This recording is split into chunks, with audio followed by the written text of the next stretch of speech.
Bunso Migs Malino hirap aminin sa publiko ang bagay na ito. Ano ito ating alamin?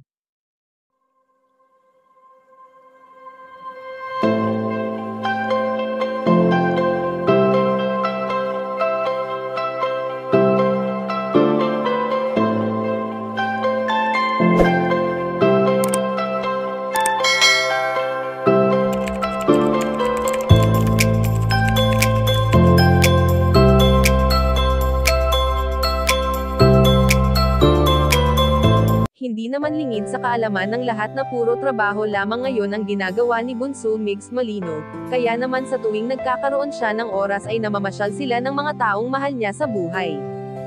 Hindi man madali ang pinagdaanan ng binata sa kabila ng masasakit niyang naririnig sa mga taong mapanghusga ay binabaliwala niya na lamang ito, at ni minsan ay hindi niya na sinagot.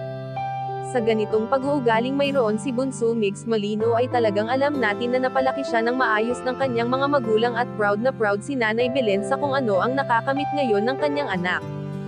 Sa lahat ng pangarap ng binata, ay ni minsan ay hindi siya kinontra ng kanyang inay Belen, bagkus ay isa ito sa number 1 supporters ni Bunso Migs Malino, lalo pa nga noong panahon na nagtambal ang binata at ang prinsesa nito.